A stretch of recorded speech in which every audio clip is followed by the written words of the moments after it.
დღეს არის შაბათი 27 დეკემბერი საეკლესიო კალენდრით დღეს არის 14 დეკემბერი 2025 წელი და ორი დღის წინ აღნიშნეთ ჩვენი პატრიარქის უწმინდესი და უნეტარესი ილია მეორის აღსაყდრების 48 წლის იუბილე.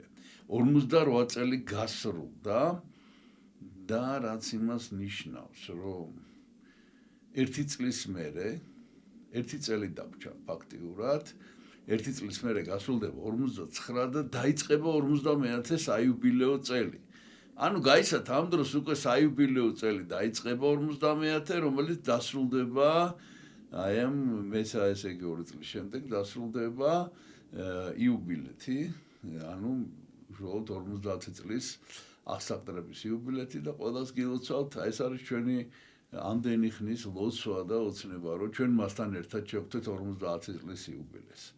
ასე რომ ერთი წლის მერე იწყება საიუბილეო წელი და გილოცავთ ყველას წინასწარ, იმედი გვაქვს, რომ მასთან ერთად. ღმერთმა დიდხანს გვიცოცხლოს ჩვენი პატრიარქი. მე კი გადავდივარ დღევანდელ წმინდანებზე, როგორც მოგახსენეთ, საეკლესიო კალენდრით დღეს არის 14 დეკემბერი და ერთადერთი წმინდანი, ვისაც დღეს გვისაუბრია, ეს არის წმინდა იოანე სეზენოველი. ეს არის საუბარი 24. დანარჩენი. ესე იგი არის ის წმინდანები, რომლებზეც არ გვისაუბრია და დავიწყოთ თავიდან. ესე იგი, მე ჩამოგითვლით, ეს არის წმინდა ნიკასიუს რეიმსელი, რეიმსის ეპისკოპოსი, წმინდა მატრონიან მედიულანელი, წმინდა აგნელუს ნეაპოლიტანელი და წმინდა პომპეუს პავიელი. და რიგრიგობით გადავიდეთ, მე ვიწყებ საუბარს წმინდა ნიკასიუსის შესახებ. ნიკასიუსი რეიმსის ეპისკოპოსი, ეს ჩვენ უდიდესი ვინც იყო, ერთ-ერთი, რა თქმა უნდა, ეხლა ჩვენ წავიკითხავთ, მაგრამ რეიმსი განსაკუთრებულად ცნობილი არის წმინდა რემიგიუსით.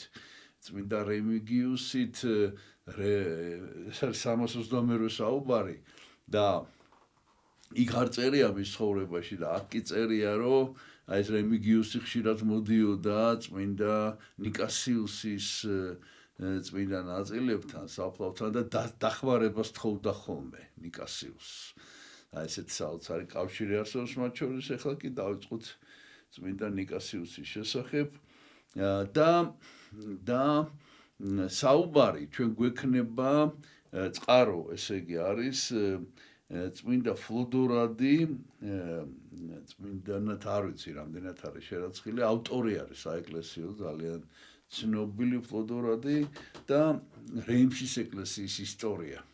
რეიმსის ეკლესიის ისტორია ესეთი აქვს წიგნი დაწერილი და მეექვსე თავი არის წმინდა ნიკასიუსის შესახებ. მეექვსე და მეშვიდე თავი ეხება ესე იგი ამ ამბებს. წმინდა ნიკასიუსის შესახებ აი ფლოდორადი ესე წერს და ესე იგი დავიწყოთ ჩვენც წმინდა ნიკასიუსზე. ნეტარი ნიკასიუსი ესე წერს. ეს იყო ყველაზე ძლიერი მმართველი ეკლესიისა, როდესაც იყო ვანდალების შემოსევა და ვანდალების მიერ ქრისტიანების დევნა გალიაში. რამე თუ მან დაარსა კათედრა ყოვლადწმინდა ღვთისმშობლის აშენა ყოვლადწმინდა ღვთისმშობლის საკათედრო ტაძარი და ბაზილიკა და რა უწერია ცითელს საოცარი ამბავი უნდა მოგიყვეთ მართლა გადასავები რაღაცა. საკუთარი სისხლით აკურთხა ეს საკათედრო ტაძარი, საკუთარი სისხლით. და ესე იგი ვიწყებ ჩვენ იმითი, რომ პირდაპირ საუბრობთ ნიკასიუსის მკვლელობაზე და უფრო წინაც გავუსწრებ მოვლენებს და მინდა გითხრათ, რომ ჩვენ საუბარი გვექნება დღეს ეგრეთ წოდებულ კეფალოფოროსი ეს პირველად არ ვიცი, ხა ზუსტად ვერ გეუბნებით, მაგრამ დიონისე არიოპაგელმა გააკეთა ეს. როდესაც თავისი მოჭრილი თავი აიღო ხელში და მიიტანა იქ, სადაც უნდა დაკრძალულიყო მისი წმინდა ნაწილები და აი ასეთი შემთხვევები რამდენიმე გვაქვს ეკლესიის ისტორიაში და ერთ-ერთი არის წმინდა ნიკასიუსის შემთხვევა, როდესაც იგი ამბობდა ფსალმონის სიტყვებს, ახლა წაგი ამას ყველაფერს მოგიყვებით და როდესაც მოკვეთეს ეს თავი და როდესაც მან გააგრძელა დაასრულა ეს ფრაზა და საოცარი თვითონ ამ ვანდალებზეც საოცარი შთაბეჭდილება მოახდინა. ამბობენო, რომ ფლოდორადი ამბობს, რომ ნიკასიუსმა დიდი ხნით ადრე იცოდა ეს ყველაფერი, გამოცხადება ჰქონდა, რომ ეს მოხდებოდა და მიზეზიც იცოდა ამისი. ესე იგი, აქ ლაპარაკია, რომ ეს იყო რეიმსელი, წარმოშობით იყო აქედან, რეიმსიდან და ეს ის პერიოდია, ესე იგი, ეს არის მეხუთე საუკუნე და საერთოდ ეს ჩვენს ისტორიაშიც არის ხშირად შეხვდებით ამ აზრს, ეს ძალიან მნიშვნელოვანი, რომ ვისჯებით, ეს ბიბლიური აზრია, რომ პირდაპირ უფალი ბიბლიაში გაცხადებულად ამბობს მელახთმაში განსაკუთრებით, რომ ვისჯებით ჩვენი წოდების გამო და ერთადერთი გამოსავალი ეს არის, რომ ჩვენ მოინანიოთ ეს წოდები და შევუდგეთ უფალს და აი ეს იცოდა ნიკასიუსმა რა დაემართებოდა ამ შემთხვევაში მის ქალაქს, ეს არის რეიმსი. ქალაქი რეიმსი და საფრანგეთში, ხო და დღევანდელ საფრანგეთში ეს არის გალია და რატო? იმიტომ რომ იგი იცნობდა თავის თანამოქალაქეებს, რომლებიც ესე იგი ყველაზე მეტად რაც რემიგიუსს აწუხებდა, ეს იყო ცოდვები ხა ყოველ დროს ხდება და დანაშაულებიც ხდება, მაგრამ ეს იყო რაღაცა საზღვარი, გულისამრევი განურჩევლობა აბსოლუტური და უდარდელობა ამ ხალხის. და ეს ყველანაირად ცდილობდა რემიგიუსი, რომ ეს საკუთარი ხალხი, საკუთარი მრევლი, რომ ესე იგი გამოეფხიზლებინა, და ვერაფრით ვერ ფხიზდებოდნენ ესენი და იცით ეს ხშირად არის ეს სიტყვა განმეორებული, რომ განშვებაში იყვნენ, ანუ უდარდელები იყვნენ, აი არ დადებოდათ არაფერი და ეს კი მოდიოდა რა, აი მოიწევდა ესა და ეს ბოლოს მერე როგორც ვანდალების შემოსევა ესე ჩამოყალიბდა, სხვათა შორის უფალი ამბობს ძველ აღთქმაში, რომ ან ცხელი იყავიო, ან ცივი იყავიო, ეს ნელთბილობა არის ყველაზე მეტათო, აი ეს რაც აი რომ სულ ერთია შენთვის რა, ეს არის ყველაზე მეტად ამაზრზენი ღვთის თვალში და აი რისხომაც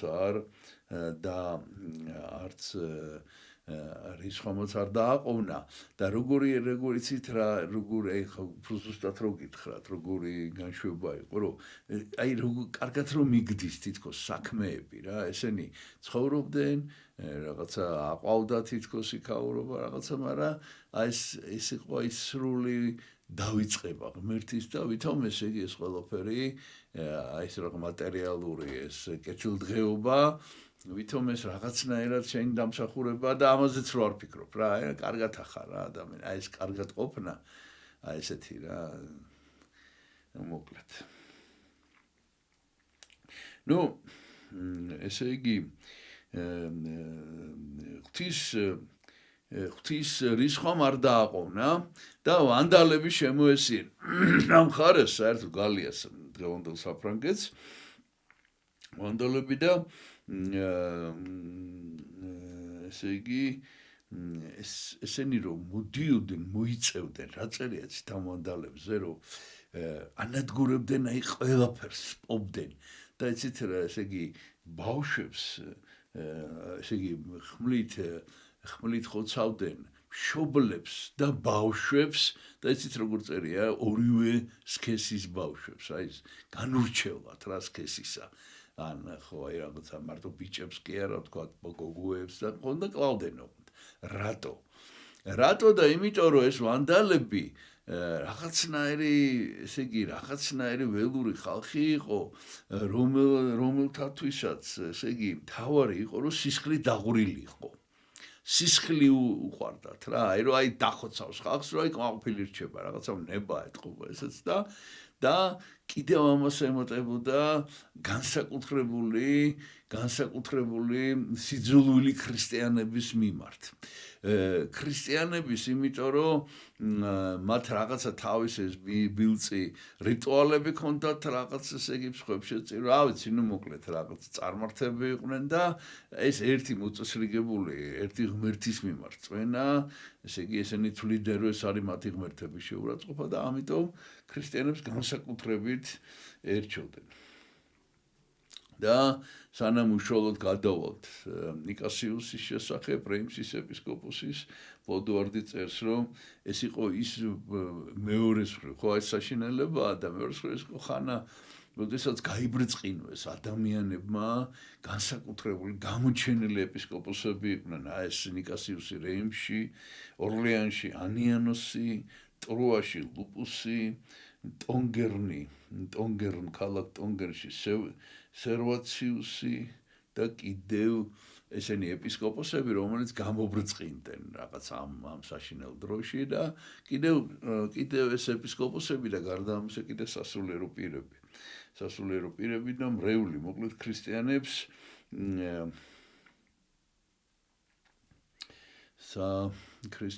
მოკლედ აი ეს თავიანთი აღსარებლობის ხანა დაუდგათ.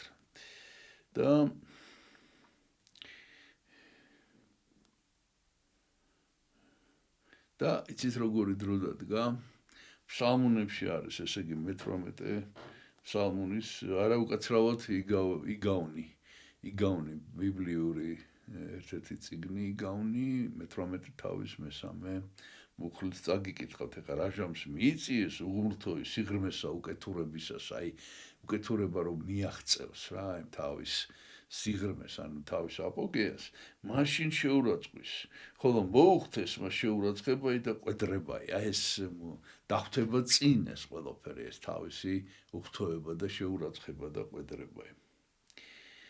და აი ხა გადავდივართ უშუალოდ რა მოხდა რეიმსში. როდესაც ეს მოახლოვდა უკვე ეს ყველაფერი, ეს ნიკასიუსი ყველა თავის იმას იყენებდა შესაძლებლობას, რომ შთაეგონებინა თავისი თანამოქალაქეებისთვის, რომ ერთადერთი რაც მათ გადაარჩენთ, რაც მათ დაიცავთ, ეს არის სინანული და მუდმივად ესე იგი ეს ქადაგებს ასწავლის და მოუწოდებს სინანულისაკენ, რომლებიც აგრძელებენ განცხრომით ცხოვრებას. სხვათა შორის ეს ხშირად მეორდებოდა მერე ისტორიაში, მაგალითად საქართველოში სანამ წითელი არმია შემოვიდა და ამბობენ, რომ რაღაც აი წინა დღესაც კი აი ვერ ხვდებოდნენ, რომ რაღაც საშინელება რო ახლოვდება რა, აი რაღაცა რო წალეკავს ყველაფერს, აი წინა საღამოსაც კი რაღაცა განცხრომა იყო მაგალითად თბილისში, ესე ამბობენ. თუმცა ეხლა ამ ცოტას მაგაზე ვეღარ გავაგრძელებ საუბარს. და რო ხედავდა ეს რემიგიუსი, რომ უკაცრავად რემიგიუსი არა, ნიკასიუსი რემიგიუსი მოკლედ ძალიან კავშირშია მე ამ ყველაფერთან, ერთ-ერთი უდიდესი ეპისკოპოსი ხო რეიმსის და ხო და ეს ნიკასიუსი ამას ყველაფერს ხედავდა. ერთადერთი, აი რო იცოდა უკვე ის ხედავდა პირდაპირ რა მოხდებოდა, იმიტომ რომ ერთი გამოცხადება ჰქონდა და მეორეც ერთი ფხიზლად იყო და იცის რომ მოდის ახლა უახლოვდება ქალაქ რეიმსს ეს ყველაფერი. და რაზე ლოცულობდა, იცით რომ აი ამ ესე იგი აი ამ სასჯელს, რასაც ღმერთი უგზავნის, რომ ესე იგი აი ეს განსაცდელი, რომელიც ამ ხალხმა უნდა გადაიტანოს, რაზე ლოცულობს, ნახეთ, ეს გარდაუვალია. ამოწყვიტავენ, აოხრებენ ამ ქალაქს. ხო და აი ეს განსაცდელი რემიგიუსი უკაცრავად ნიკასიუსი ლოცულობს, რომ სასჯელი კი არ იყოს ამათი, არამედ საცხოვნებელი იყოს. რომ ესე იგი აი ამის ფასად უფალმა მათ შენდობა და ცხონება რომ მიანიჭოს ამ ხალხს ცხონდნენ და არა ის რომ ეს რო არ იყოს სიამდვილეში რაც არის, ხო, სასჯელს უგზავნის ღმერთი და დასაჯა. ხო და ეს დასჯა კი არ იყოს, ეს იყოს აი პირიქით ჩაითვალოს რომ ესენი უფალს შესწირეს ეს საკუთარი სიცოცხლე მსხვერპლად. და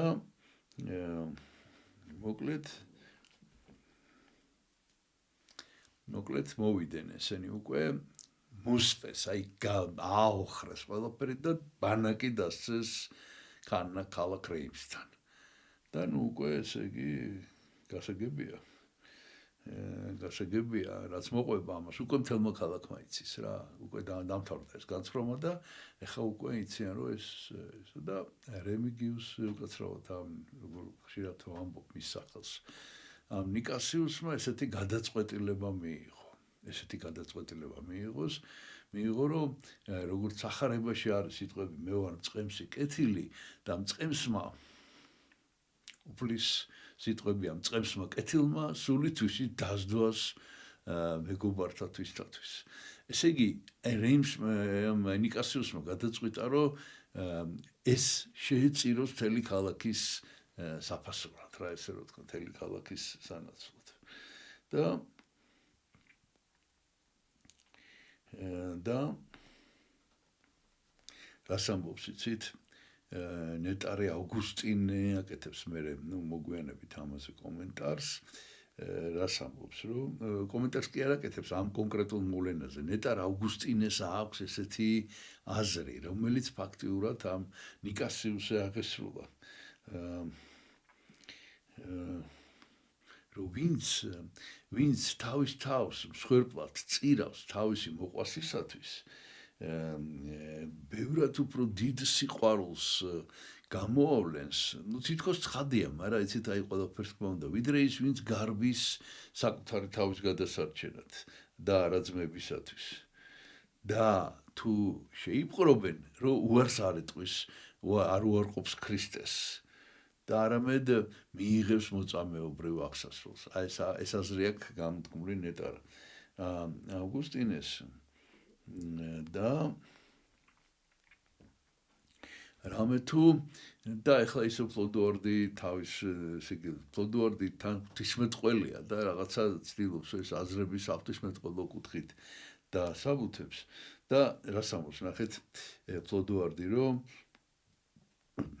დარჩა რემიგიუსი რა თქმა უნდა ნუ ესეთი ნიკასიუსი არ გადაწყვეტილება მთავარი გადაწყვეტილება რომ არ წავა და შეეწირება ეს არის იმიტომ რომ და ჩამონათვალი აქვს რატო იმიტომ რომ პეტრე მოციქული ამბობს თავის ეპისტოლეში ვითარცა ლოდნი ცხოველნი აღეშენებოდეთ სახლად სულიერად აი ადამიან მრევლზე ამის რომ თქვენ ხართ ლოდნიც ანუ ცოცხალი ქვები ხართ და ნიკასიუსისთვის ეს ცოცხალი ქვები ბევრად უფრო მნიშვნელოვანი იყო ამ ცოცხალი ქვების გადარჩენა ვიდრე ის რომ ჩვეულებრივი ქვებისგან ლოდებისგან აშენებული შენობები დაინგრეოდა და როდესაც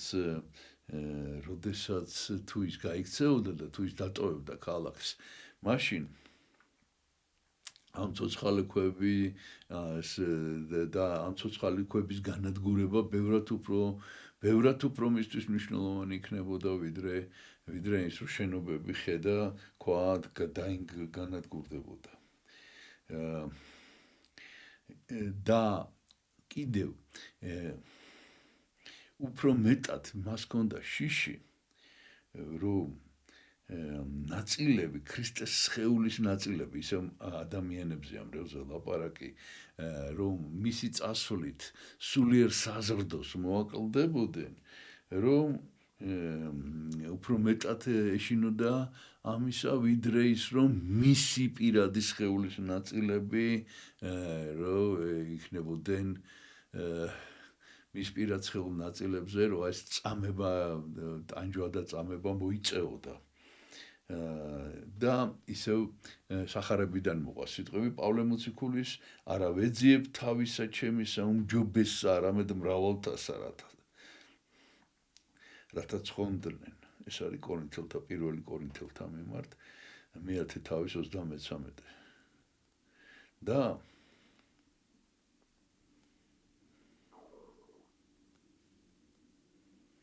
კიდევ რას ამოს ნახეთ მარადიული სიკვდილის შიში მარადიული სიკვდილი ანუ სამუდამო სიკვდილი რომელიც მოიწევის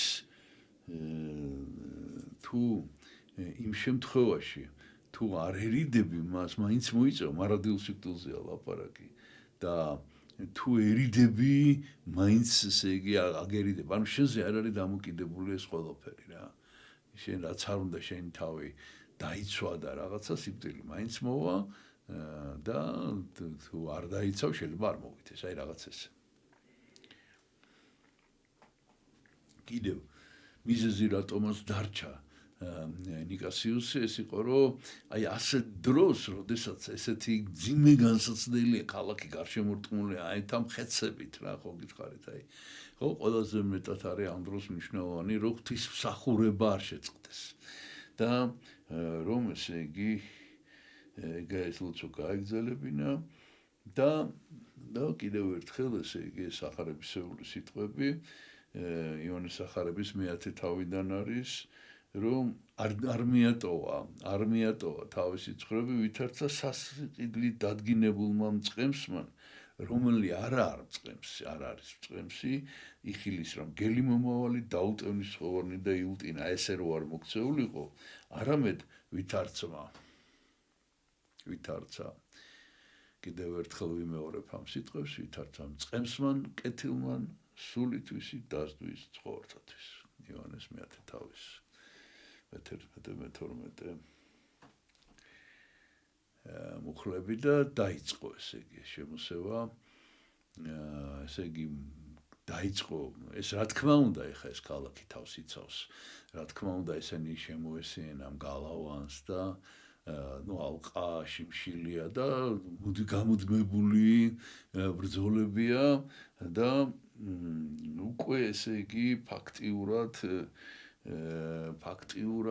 უკვე ეს ქალაქი დაცემის პირას არის რა დაცემის პირას არის და აშკარაა რომ ეს ვანდალები აი სადაც არის და შემოიჭრებიან ამ ქალაქში და აახრებენ და ეს ხალხი უკვე ძალიან შეშინებული ამ ნიკასიუსი გვერდზე არის მათ გვერდით და მიდის ამ ხალხთან ეუბნებიან რომ რა ვქნათ როგორ ჯობია ბოლომდე დავიხოცოთ ბოლომდე შევაკვდეთ ამ ვანდალებს თუ დავნებდეთ ტყვეთ ესე იგი ჩავბარდეთ რა ხო და ეს ამას ეკითხებიან ნიკასიუსი და ნიკასიუსმა კი იცის რომ ეს არის გარდაუვალი ლოცულობს დაუღალავად და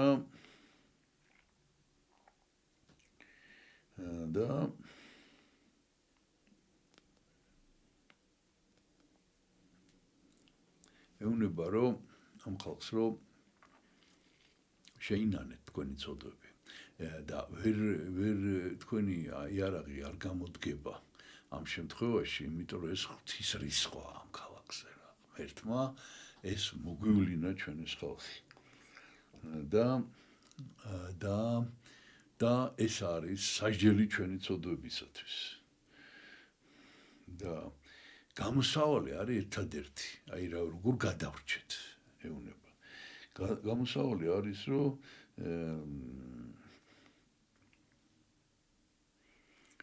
ღმერთს შევთხოვოთ ჩვენ ღმერთს შევთხოვოთ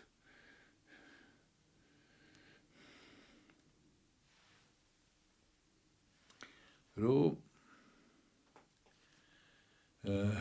გვაპატიოს ჩვენი ცოდვები და ეს სასჯელი მივიღოთ არ დავნებდეთ დავიხოცოთ ოღონდ ღმერთს ვთხოვოთ რომ ეს იყოს ჩვენი სულიერი გადარჩენისათვის აი წარმოიდგინეთ ახლა ესეთი ქადაგება ასეთ დროს და და რას ეკეთებს თვითონ.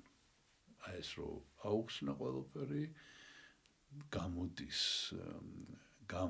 ესე იგი აი თავისი აი ეს ღვთისმშობლის ტაძარი, საკათედრო ტაძარი, რომელიც მან ააშენა, გალავანთან ახლოს არის, გალავანი გაახსნევინა, გახსენით გალავანი და აი ამ ტაძრიდან გამოდის ჯვრით ხელში. ეს ნიკასიუსი. ოღონდ აქ არის ერთი კიდე ძალიან მნიშვნელოვანი რამ, რომ ნიკასიუსს ყავს და. ნიკასიუსს ყავს და რომელიც ევტროპია არის მისი სახელი, რომელიც არ შორდება. წმინდა ნიკასიუს სულმის გვერდით არის და არ ვიცი როგორ შეთანხმდნენ ესენი, ალბათ ისევ ამ გარდაუვალობის გამო, რომ მე ჩვენთან ერთად გამოვალ. და ნიკასიუსი და ევტროპია გამოდიან ორნი მარტოები, გამოდიან ამ ტაძრიდან, ამ ვანდალების, ამ ხეცი ვანდალების, ესე იგი წინაშე რა. გამოდიან და აი აქ არის ძალიან მნიშვნელოვანი, ესე იგი, აი აქ არის ძალიან მნიშვნელოვანი, ეს გამოდის გალობით და ესე წერია, რომ სასიამოვნო და ტკბილი ხმა ჰქონდა ნიკასიუსს და იწყებს გალობას, გამოდის ტაძრიდან გალობით, ჯვრით ხელში შემოსილი თავის დასთან ევტროპიასთან ერთად. და გალობს ფსალმუნის სიტყვებს, ეს არის 118 ფსალმუნის 25 სიტყვები, მიახლა სული ჩემი მიწასა.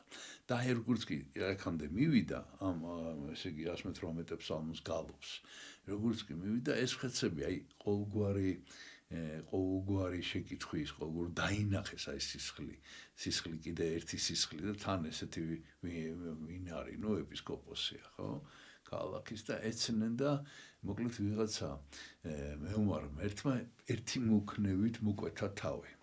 ერთი მოქნევით მოკვეთა თავი და ეს თავი, ესე იგი რომ ამბობდა ამ სიტყვებს, მიახლა სული ჩემი მიწასა და ამ სიტყვებს თავმა გააგრძელა შემდეგი სიტყვები. მაცხოვნე მე სიტყვისაებრ შენისა.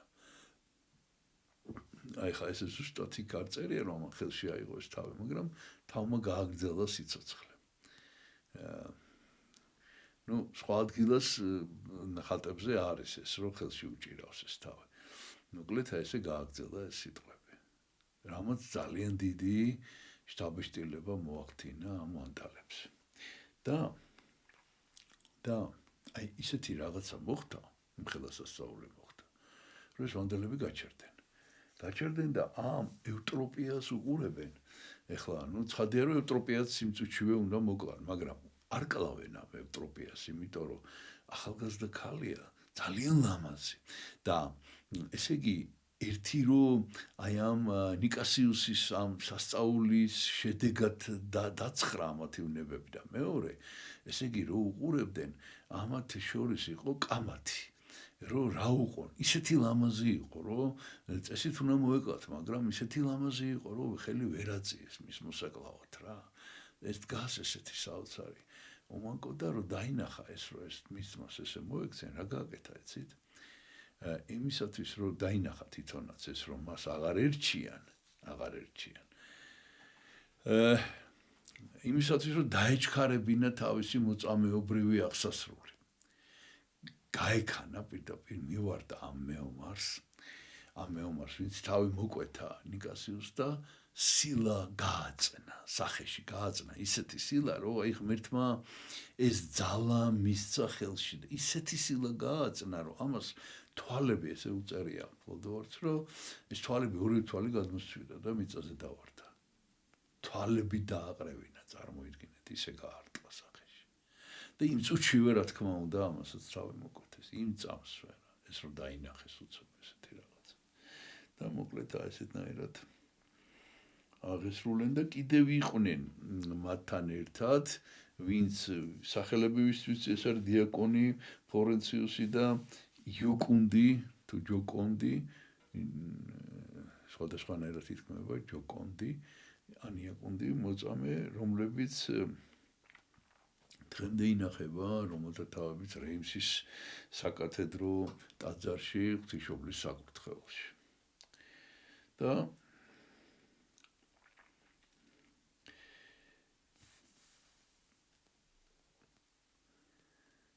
როდესაც ეს მოხდა, როდესაც ეს ევროპიაც დასაჯეს ეს სიკვდილით, უცებ ამ საშინელმა, ესე იგი, ამ ბარბაროსებმა დაინახეს, რომ ზეცაში რაღაცა ხდება და დაინახეს ზეციური ლაშქარი დაინახეს, რომლებიც მოიწევენ იქ ომია მთელი და ესე იგი ეს იარაღის ხმაურით მოიწევენ ამათ გასანადგურებლად.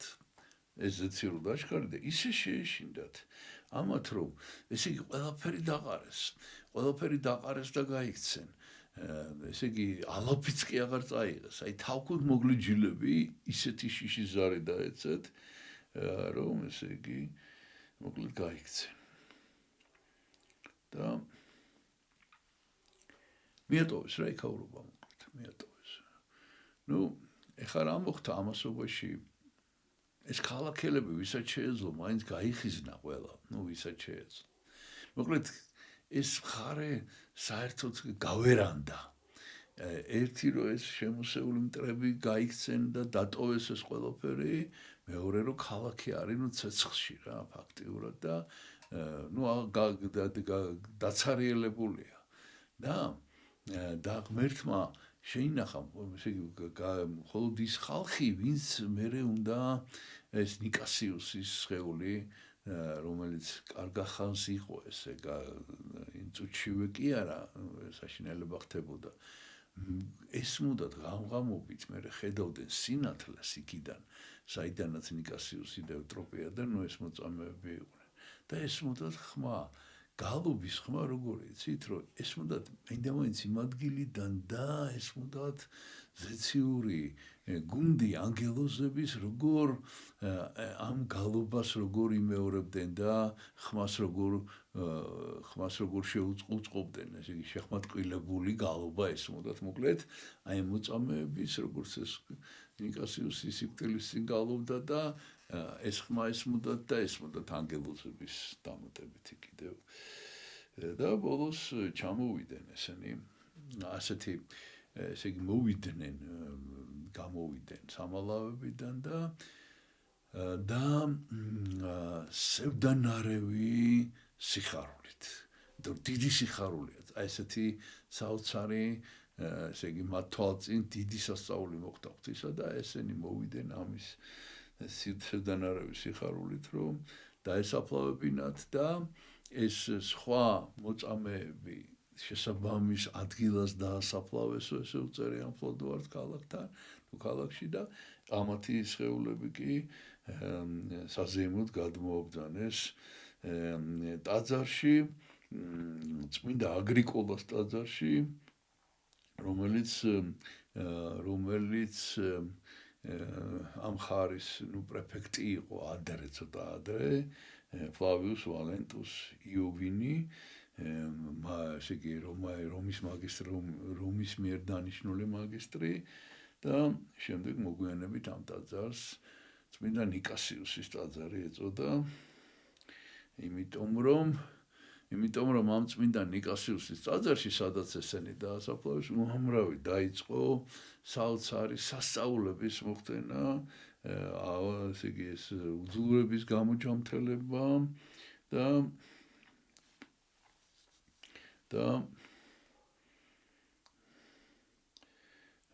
და ამითი ამ საზოგადოებამ ისწავლა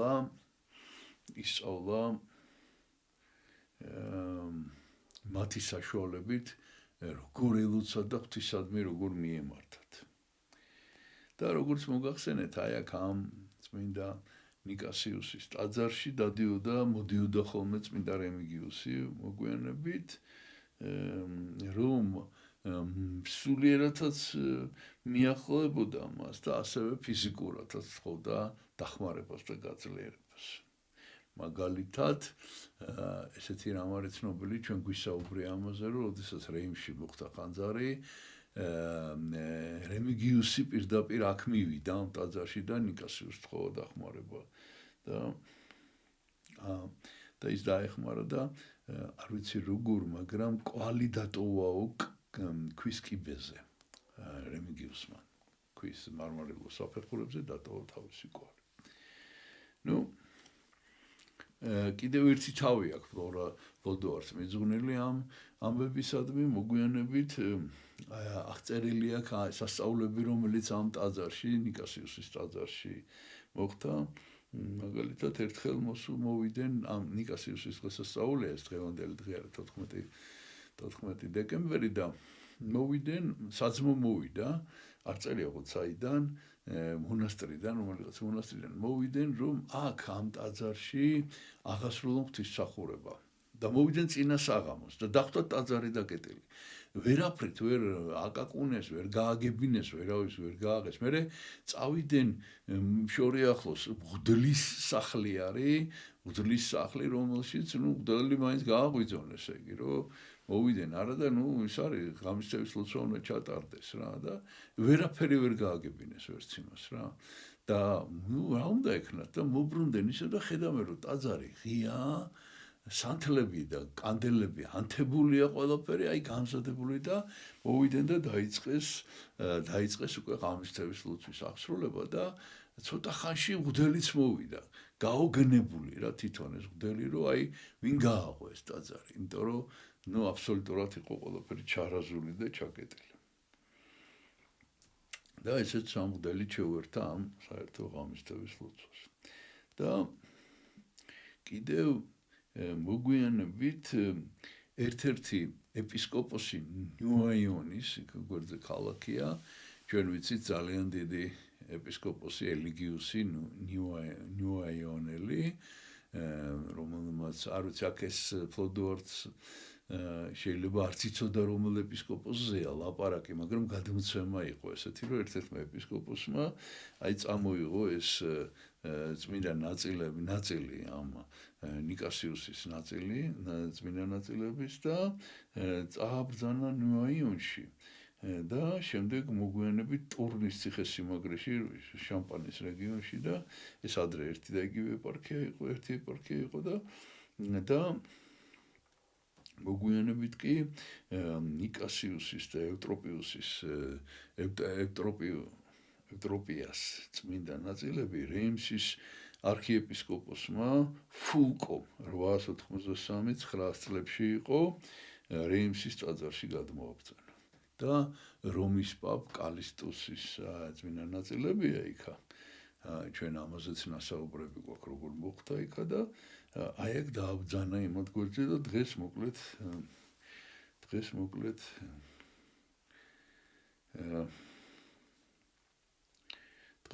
იქ ინახება ეს ყველაფერი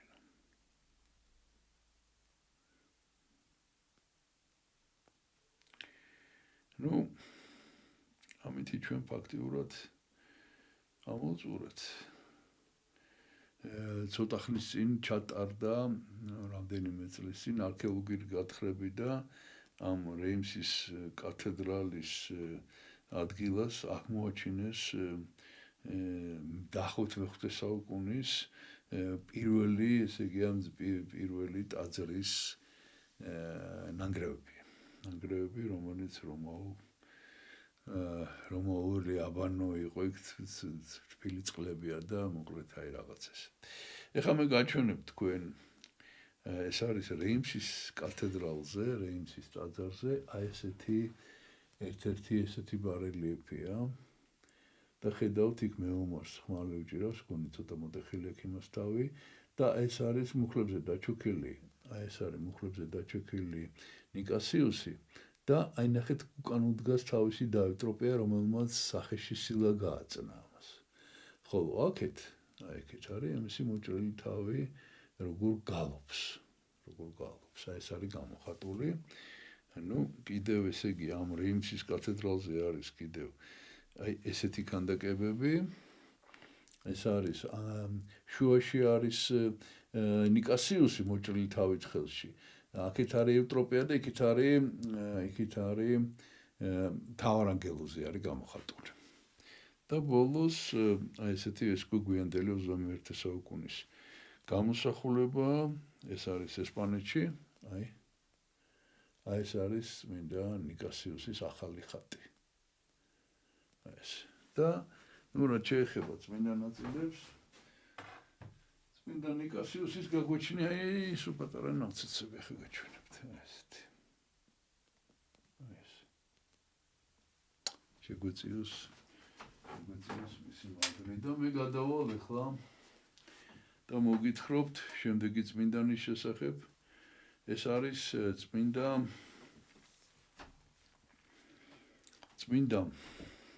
მატრონიანე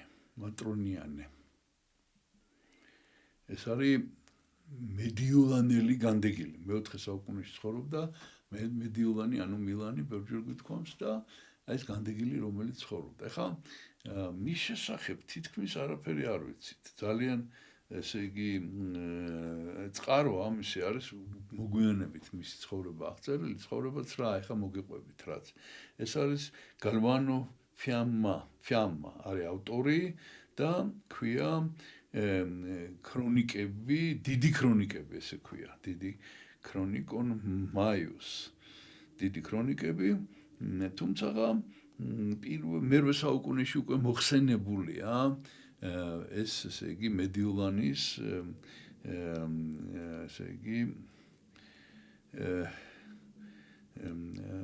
ნუ მის ესე იგი ისტორიაში ეკლესიის ისტორიაში მოხსენებულია და ესე იგი ეს ისტორია რომელიც ახლა ამ მარტინიანთან არის დაკავშირებული იწყება იმით რომ ვინმე მეომარი კი არა უკაცრავად მონადირე გულელმო ანუ უილიამი გულელმო დე ბოკარდი ანუ უილიამი ესე არის მოხსენებული გულელმო ნიშნავს უილიამს მოკლედ ეს ვინმე უილიამსი მივიდა ამბროსი მედიოლანელთან და ესეთი რაღაც უთხრა რომ არ ვიცი ხა მე ამას ყველაფერს ვერ აგიხსნით კარგად რაზეა ლაპარაკი რომ ეპისკოპოსთან მიდის რომ ლოცვა კურთხევა აიღოს სანადიროთ უნდა წავიდეს სანადიროთ მიდის აი რა ნადირობა ეს როგორი რატო არის ესეთი მნიშვნელოვანი ხა რომ სანადიროთ რომ მიდიხარ ამბროსი მედიოლანელისგან კურთხევა აიღოთ არ ვიცი მაგრამ აი ხა გამოჩნდება თურმე რა ის რა განგება აქ ჩადებული მოკლედ მიდის ამბროსი მედიოლანელთან და უნდა დამუცი უნდა წავიდე ვინადირო და ამბროსი მედიოლანელი უნება ეგეთ რამეს რომ რასაც მოიპოვებ ამ შენი ნადირობის ჟამს აი პირველი რასაც მოიპოვებ მე მომეცი დანარჩენი შენ კი ბატონო ნუ ხა ესეც ხა თანხდება რა თქმა უნდა და ამბროსის ქონდა გამოცხადება რა გამოცხადება ქონდა რაც უნდა მოხდარიყო და ამიტომ უთხრა ესეთი რამ და რომ წავიდა ეს უილიამი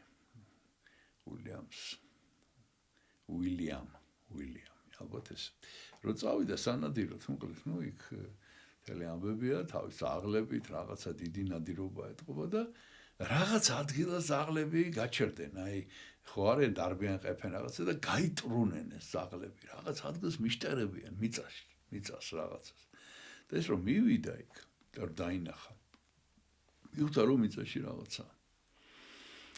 რაღაცაა და მოიყვანა სოფლელები და გაათხრევინა გავთხაროთო აქ რა არის რომ ნახოთ და რომ გათხარეს აღმოაჩინეს საფლავი აღმოაჩინეს სამარხი თუ საფლავი თუ რაღაცა და აღმოაჩინეს სხეული ადამიანის განუხრწნელი და აღმოაჩინეს წიგნი მის გვერდზე ნუ წიგნივით რაღაცა სადაც ეწერა ვინ არის ეს ადამიანი აი ამ წმინდანზე გვაქვს ხა ჩვენ საუბარი ეს არის მატრონიანი და ეწერა ესეთი რამ რომ დაიბადა ეს მატრონიანი მილანში და ყველანაირად სამაგალითო მოქალაქე იყო თავის ვალდებულებებს ასრულებდა და აღიარებელი იყო თავის სარწმუნოებას აღიარებდა და უფალმა მოუწოდა განმარტოვებული ცხოვრებისაკენ განდეგილი რომ გამختارიყო და გამოუგზავნა ანგელოზი რომელსაც უნდა ეჩვენებინა მისთვის სად უნდა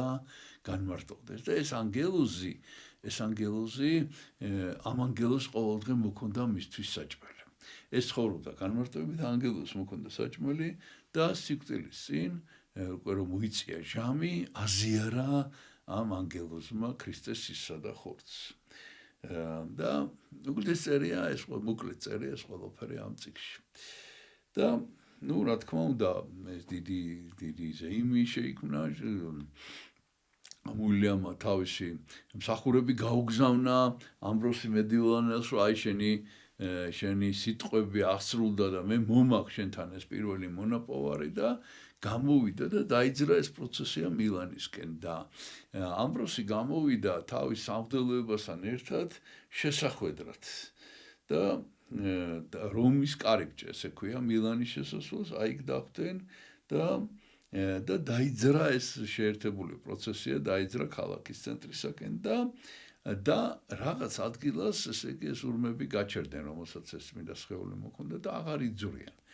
და მიხვდა, რომ აი აქ ეს იყო აქ ახლა, სადაც გაჩერდნენ წმინდა ნაზარის ტაძარი San Nazaro in Brolo, ესე ქვია. ამ ტაძარს და მოკლედ იქ დაგრძალეს მათი სხეულები, დღესაც იქ არის.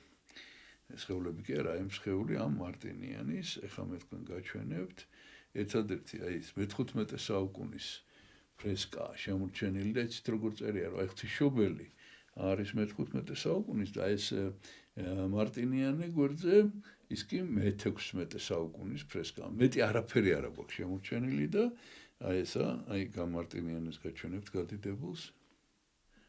აი ესე. და გვაქვს კიდევ აი ეს არის მისი საფლავი. მატრონიანი. აი ესე, მისი წმინდა ნაწილები აქ არის და აი თვითონ ის ტაძარიც აქ არის. აი ეს წმინდა ნაზარის ტაძარი. ну მილანში. და გვაქვს ახლა ჩვენ კიდევ წმინდა ნაწილები მისი. აი მატრონიანის წმინდა ნაწილები. მე კი გადავდივარ შემდეგი წმინდანის შესახებ უნდა მოგითხროთ. ну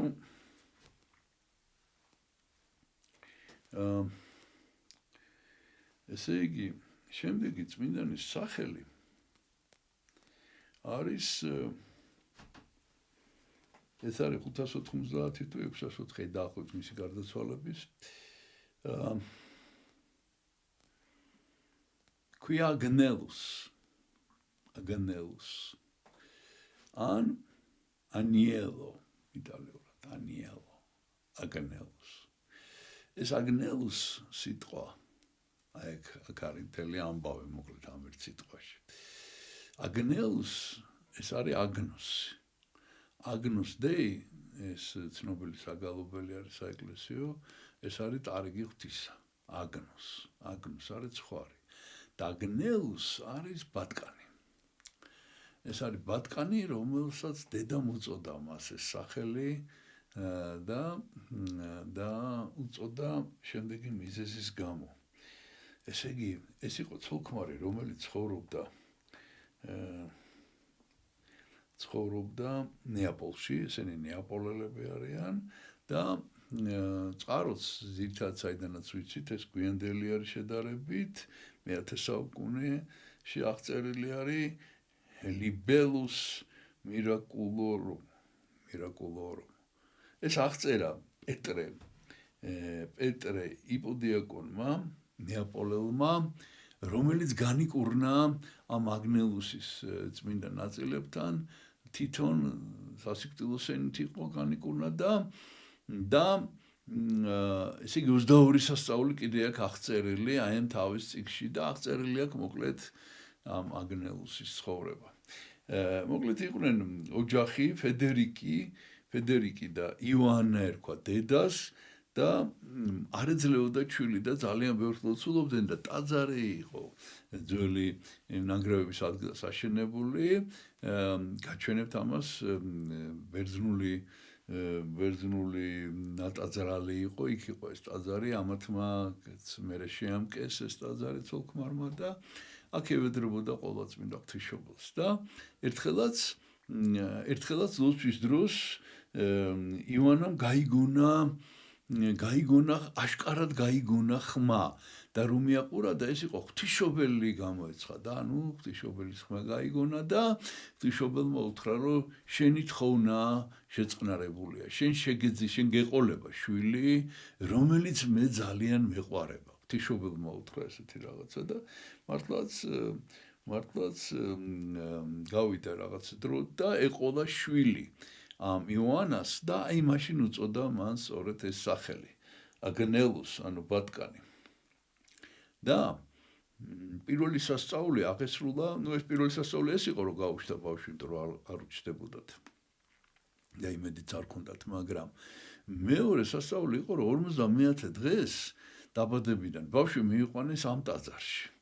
ბავშვი მიიყვანეს 50 დღის ბავშვი მიიყვანეს ამ ტაძარში და რომ დაინახა, რომ მიიყვანეს ღვთისმშობელთან, უცებ ბავშვმა დაელაპარაკა და თქვა ავე მარია.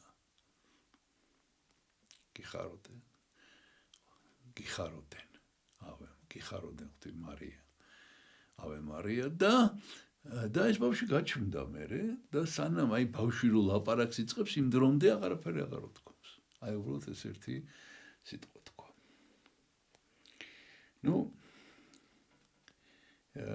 ადლიერების ნიშნად ამათმა ეს ტაძარი ააშენეს, გაამშვენეს სულქმარმა. დღეს ეს ტაძარი ესე გამოიყურება და სანტაგნელო ესე ქვია, სანტაგნელო მაჯორე, ანუ სანტანელო. ეს არის ტაძარი და გვერდით არის ეს ფოტო, აი ამ ტაძარში ეს გათხრებით ჩატარდა და ეს აღმოაჩინეს ეს კედლები. ეხლა მე ვაგრძელებ საუბარს.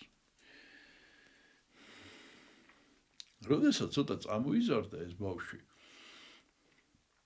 ეს აგნელო და როდესაც უკვე დაიწყო აზროვნება, გამოხატულება, ხო რაღაც აღმოჩნდა, რომ ზუსტად ეს სახელი უნდა დაერქმიათ მისთვის, იმიტომ რომ ბატკანივით იყო როგორი ხა აი ჩამოთვლილი არის, როგორი გაირკვა, როგორ ზუსტად ქვია ამ ბავშვის სახელი. ესე იგი ყოველთვის მომთმენი, ყოველთვის მშვიდი, საოცარი მორჩილი, მშობლების და უფროსების, თავაზიანი, კეთილი, ყველას მიმართ კეთილი იყო ბავშვი, ხო არიან, გამორჩეული ბავშვი იყო, მოკლედ. და არასოდეს არ ჩიოდა არაფერს, ესე იგი და არც ცდილობდა რომ გაემართლებინა საკუთარი თავი და ტყვილი მისგან იყო ძალიან შორს, არასოდეს ტყუს არ იტყო და მოკლედ იყო სულ მუდმივად პატიოსანი, გულწრფელი და მართალი. მოკლედ იყო ნამდვილი კრავი ღვთისა. როდესაც წამოიზარდა და გამოიჩინა ძალიან დიდი ნიჭიერება, ესე რომ ვთქვათ, სწავლაში. და ისეთი მონაცემები ჰქონდა, რომ მის მშობლებს და მის ნათესავებს ჰქონდათ უკვე ძალიან დიდი სასოება, რომ ეს ამათი გვარის გარდასრულ ძველ დიდებას გამოაბრწყინებდეს. ცნობილი გვარი იყო და ცნობილი ოჯახი. მაგრამ ესეთი რაღაცა მოხდა, ესე იგი, რომ მალე გარდაეცვალა უკვე, რომ ახალგაზრდა იყო, როდესაც მშობლები გარდაეცვალა და ეს დააწვა კისერზე დიდი ქონება რა, მოკლედ ძალიან უცებ მთელი მემკვიდრეობა მასზე გადმოვიდა და რა თქმა უნდა, მას შეეძლო საერო ცხოვრებაში წარმატებული ყოფილიყო ძალიან, მაგრამ ეს ყველაფერი გაყიდა და აი ამ ტაძართან, სადაც ეს სასწაული მოხდა თავის დროს და რომელიც მერე მისმა მშობლებმა აღადგინეს, რომ ააშენეს, აი ამ ტაძრის შორიახლოს დაიწყო დიდი შენობის ესე იგი აშენება, დიდი ვებერთელა ნაგებობა ააშენა. და როდესაც ეს ნათესავები ეკითხებოდნენ, რას აკეთებ, რას აშენებ, ესეუნებოდა, რომ მე ვაშენებ თავშესაფარს. სინამდვილეში ააშენა დიდი საავადმყოფო იმ დროისათვის, რამდენადაც შეიძლებოდა კარგად აღჭურვილი, ეს იყო საავადმყოფო ავადმყოფებისთვის და კიდევ კიდევ უსახკაროებისთვის, კიდევ მოგზაურებისთვის თავშესაფარი, მოკლედ დიდი თავშესაფარი გააკეთა და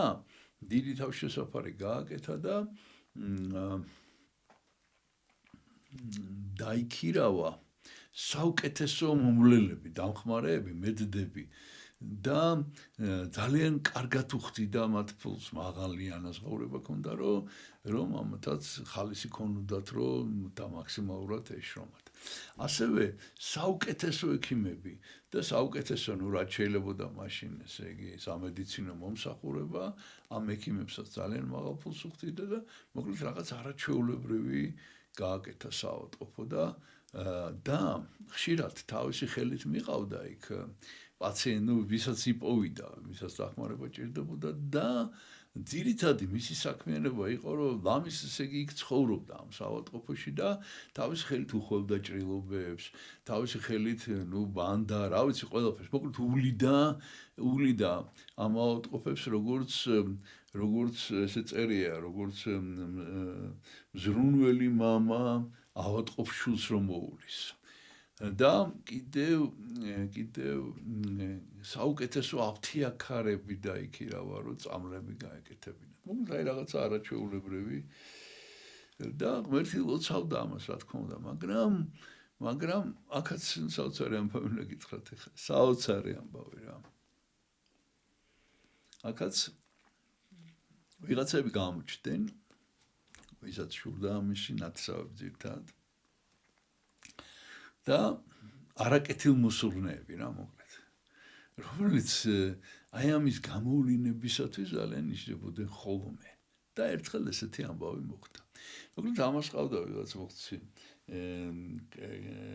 მოხუცი ასაკოვანი მოკლედ მსახური, ანა ერქვა სახელად რა, ანა და ამ ანას ებარა ფრინველები, ესე წერია, ქათმები ალბათ და რა ვიცი რაღაც ეს ფრინველები და ამის დავალება იყო, რომ შეეძინა, გაემრავლებინა, მოევლო ამ ფრინველებისთვის, რატო?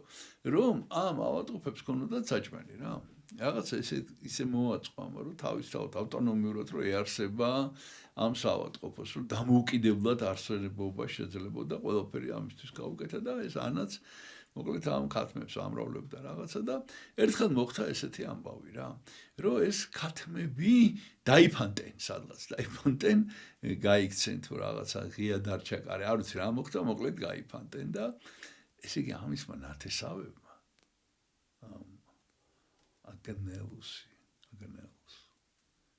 რა ქნეს იცით? დაიჭირეს ეს ქათმები და შეჭამეს. ბევრმა რა, ყველა.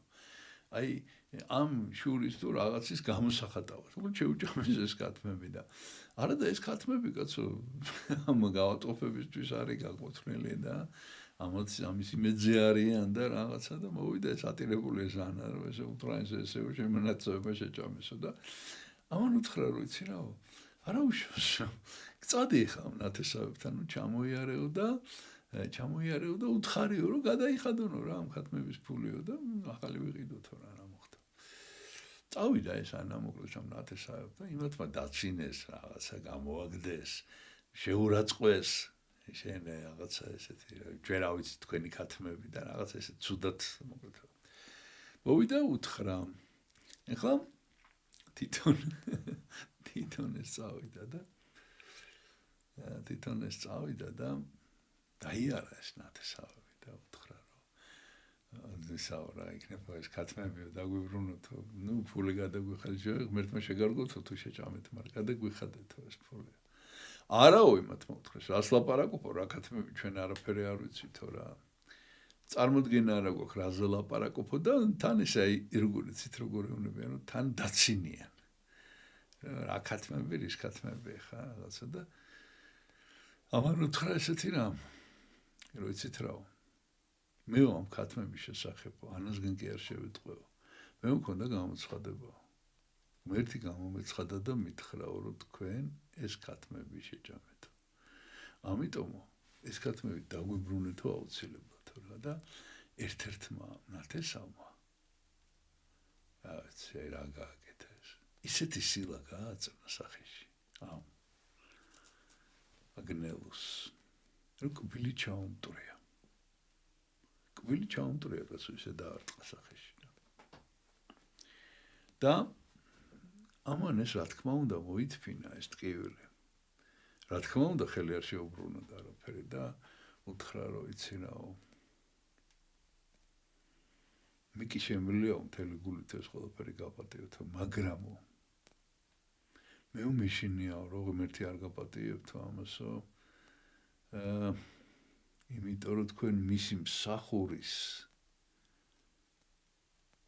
საშუალებით მას მიაყენეთ შეურაცხყოფა ღმერთს და მგონი რომ ღმერთი ამას არ გაპატიებთ და როგორც კი ეს სიტყვები დაამთავრა იმას ვინც ხელი გაარტყა ეს ხელი გაუხმა და დაბრმავდა და დანარჩენებსაც რა დაემართათ იცით საოცარი რაღაცა დაემართათ ესეთი არაფერი გამიგი ხელებზე და ტანზე გამოვიდათ ფრთები კი არა ქათმის ნუ აი ანუ ფრთა საფრენი ფრთა კი არა თვითონ ის ბუმბულები ნუ რაც არის რა ქათმის ფრთები და ეს ხათ მოკლედ ხელებზე გამოვიდათ რა ნუ ისეთი სირცხვილი იყო ისეთი აი დახედეს რა ხელზე და ნუ აი პირდაპირ თელმა ქალაქმა გაიგო ეს ამბავი და ნუ მოკლედ ესე იგი ნუ ესენი ქათმი ჭამიები გახდნენ და რაღაცა და ნუ ისეთი დაინახეს ეს ხა ისეთ სინანულში ჩავარდნენ რო შენდობად ხო ეს და ვაპატიოსო ღმერთმა რა თქმა უნდა ყველაფერს დაგიბრუნებთო და ნუ მოკლედ თელმა ნეაპოლმა გაიგო მოკლედ ეს ამბავი ამან რა თქმა უნდა უთხრა კიო ილუცა და ამათ ეს ფული დააბრუნეს რა თქმა უნდა და ესმები ეს ფრთები დაცვიდათ და იმას ხელი აღუდგა ვინც გაარტყა მაგრამ სიბრმავე დარჩა ცხოვრების ბოლომდე სასჯელად რომ ესეთი რამე ჩაიდინა მოკლედ ამან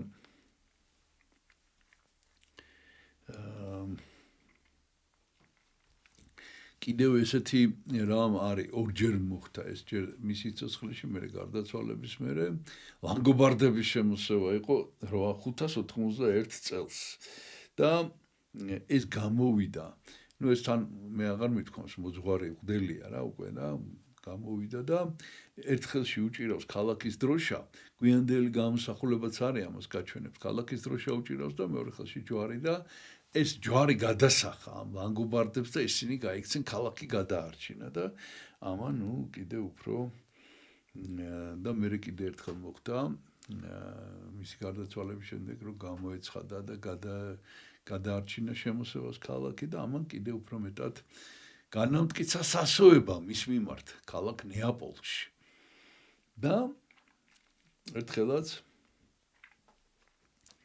რომ ნახა უკვე რომ ეს საავადმყოფო დამოუკიდებლად არსებობს მისგან აღარ ჭირდება მისი ყოველდღიური ზრუნვა რომ ნახა რომ ძირითადად ხალხი არაცლის ლოცვას იმიტომ რომ მოდიან სულ რაღაც დახმარებას თხოვენ სულ მოკლედ ყველა რჩევებს ეკითხებიან მოკლედ აღარ აცდიან ამას რა ესეც ხო და ჩუმად გაიპარა ღამე და გვარჩინო ესეთი ადგილი არის დასახელებული ფროზიონესთან შორი ახლოს ქალაქია ფროზიონე და განმარტოვდა გამოქვაბულში და დაიწყო განდეგილის ცხოვრება და იკვებებოდა მარტო ბალახით და ფესვებით მცენარეული ფესვებით და ძირითადად დაკავებული იყო ლოცვით წმინდა წერილის თუ წმინდა წიგნების კითხვით და კიდე სხვა კეთილი საქმეებით ესე წერია კეთილი ნუ ანუ ღვთისმშობლად და რამდენიმე ხნის შემდეგ რამდენიმე წლის ალბათ გამოცხადება ქონდა პირდაპირ და ღმერთმა უთხრა ადექი და წადი ქალაქში ანუ ნეაპოლში და მიხედე იმ ადამიანებს ვინც შენ ზეცამ გამოგიგზავნა ესეთი სიტყვებია ჩავიდა და აღმოჩნდა რომ აღმოჩნდა რომ არის დიდი ჯგუფი ჩამოსული აფრიკიდან იმის გამო რომ იქ ვანდალები შემოესიენ და ქრისტიანების დევნაა და გამოქცეულები არიან სასულიერო პირები და მათ შორის ეპისკოპოსი გაუდიოზი აპიტინის ეპისკოპოსი იყო მათ შორის და მოკლედ აღმოჩნდა რომ ამ ხალხს მიხედვა ჭირდება და ამან რა თქმა უნდა ამ თავის ამ ესე იგი საავადმყოფოში თუ ამ სახლში მიიღო ესენი ყველანი და ნუ მოუვარა ამ ხალხს და ბოლოს ამათმა სთხოვეს რომ ჩვენი სულიერი ესეც იყავიო რა ქვია წინამძღვარიო და ამან დაარსა მონასტერი ნეაპოლში დაარსა მონასტერი და სწორედ მოგვიანებით მე ამ გაუდიოზი ეს წმინდანად შეირაცხა სან გაუდიოზო ესე ქვია დღესაც და გახდა აი ამ მონასტრის წინამძღვარი და სიკვდილამდე მოკლედ ამ მონასტრის წინამძღვარი იყო 61 წლის ასაკში გარდაიცვალა 676 წელს ნუ კიდევ მის შესახებ წერია რომ მიუხედავად იმისა რომ დიდი განსასწრებელი გადაიტანა დიდი გაშეჭირვება გადაიტანა განსაკუთრებით როდესაც ამ საავადმყოფოს აშენებდა არასოდეს სასოწარკვეთილი და მოწყენილიც კი არავის უნახავს ყოველთვის იყო დაუღალავი სიცოცხლით ახსავსე და ყოველთვის იგი გამოითხოვდა თავისი ლოცვით ღვთისაგან დალოცვას და ლოცვა-კურთხევას. ეს მონასტერი მის მიერ დაარსებული 1799 წელს ხანძარი გაჩნდა და რატო გაჩნდა არ ვიცი, შეიძლება ისევ საფრანგეთის ამბებია, მოკლედ დაიწყო მთლიანად და დღეს იქ არის საავადმყოფო და ეს აგნელუსი ანუ ანიელო არის დღეს ითვლება ნეაპოლის მფარველად ასევე გარგანი და გვარჩინო ქალაქების. აი გვაქვს ესეთი გამოსახულება მე-14 საუკუნის ფრესკა, მე-14 ხო? დიახ. აი ესეთი არის მისი გამოსახულება. და ეს უფრო გვიანდელი, აი ეს არის ჯვრით და დროშით ხელში როგორ გადაარჩინა ქალაქი, ნუ ეს გვიანდელია. და გვაქვს ჩვენ მისი წმინდა ნაწილები, აი ესეთი, ნუ შედარებით უფრო დიდი ფრაგმენტი ვიდრე წინების. აი ესეთი და კიდევ ერთი წმინდანის შესახებ უნდა გითხრათ, ოღონდ იქ უკვე მოსაყოლიც აღარაფერია. ეს არის წმინდა პომპეუსი, პავიის ეპისკოპოსი, რომელზეც მხოლოდ ის არის ცნობილი, რომ ეს იყო ესე იგი მეორე ეპისკოპოსი იყო პავიის, წმინდა სირუსის შემდეგ, სირუს პავიელის შემდეგ და რამდენიმე წელი იყო პავიის ეპისკოპოსი ქალაქ პავიის და მისი მღვდელმთავრობის დროს იყო მშვიდობისა და სიმშვიდის წლები და დასახლავებულია გერვასისა და პროტასის წმინდა მოწამეთა სახელობის ტაძარში და მოკლედ იქ არის დღესაც მისი წმინდა ნაწილები, ჩვენც გვაქვს ნამცეცი, ჩვენ გვაქვს ესეთი წმინდა ნაწილი, გამოსახულება კი აღარავით არის. კაი, გავხსნე ამას ცოტათი. აი ესეთნაირი წმინდა ნაწილი გვაქვს ეს. რაღაცაზე არის დამოკრებული.